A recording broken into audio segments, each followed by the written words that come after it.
Har bir hududning obodligi va musaffoligiga e'tibor qaratish davr talabiga aylanib boryapti.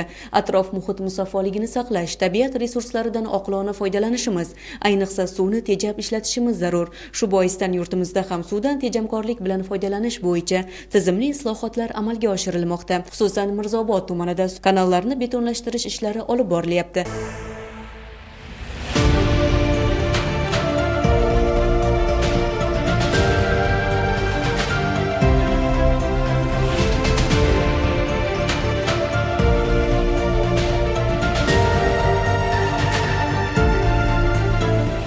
Tumanning Do'nyariq mahallasi hududidan oqib o'tuvchi Do'stlik 3 kanalining 8 km 600 metr qismini betonlashtirish jarayonlari qizg'in tusga kirgan. 5500 gektar yer mashina suv oladi. O'sha oraliqdagi yerga suv kiradi.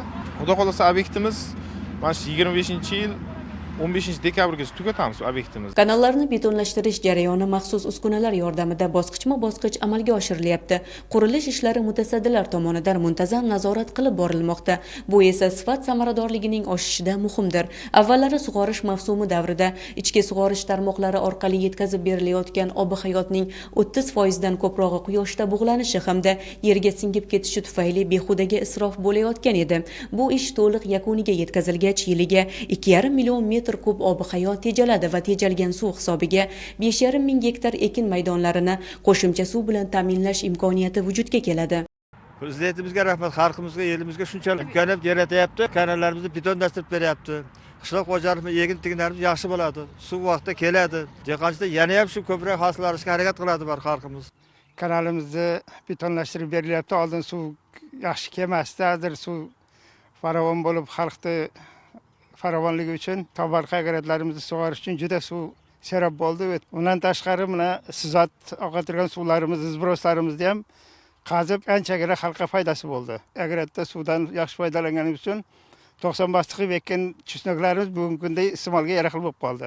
Oldin bizda bitta xonadonda chusnak ekilardi. Hozir butun qishloq chusnak bilan shug'ullanadigan bo'ldi. Biz endi shu paytgacha mana onar ekardik, onorga suv qo'yishning iloji bo'lmas edi. Qiynalardik, aridishi ham toza emas edi.